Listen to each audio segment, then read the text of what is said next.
Israel-Gaza conflict. Israel has confirmed the death of a female soldier who was held captive by Hamas. The soldier was captured during a cross-border raid into Gaza on October 7. Israel has said that the soldier was killed by Hamas, while Hamas has said that she died of her injuries. The United States and the United Kingdom have imposed new sanctions on Hamas in response to the recent violence in Gaza. The sanctions target Hamas leaders and officials, as well as businesses that support Hamas. Israel is investigating several cases of alleged sexual violence that were reported during the October 7 attack on Gaza. The allegations have been made by both Palestinian and Israeli human rights groups. Israel's museums are enacting war protocols to protect their most precious treasures. The protocols include the evacuation of some artifacts and the installation of protective measures in others.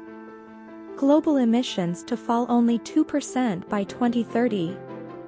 Global emissions are set to fall by only 2% by 2030, far short of the 43% reduction needed to meet the goals of the Paris Agreement.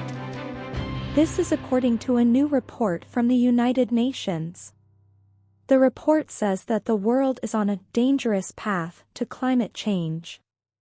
It warns that if current trends continue, global temperatures could rise by 3 degrees Celsius by the end of the century. This would have devastating consequences for the planet. The report calls for urgent action to reduce emissions. It says that governments need to invest in renewable energy, improve energy efficiency, and reduce deforestation. Myanmar rebels seek to control border with India. Myanmar rebels are fighting to control a key border crossing with India. The rebels are trying to establish a buffer zone between their territory and Myanmar's military-led government.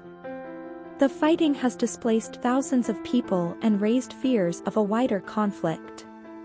India has called on both sides to exercise restraint. The United Nations has condemned the violence and called for a ceasefire.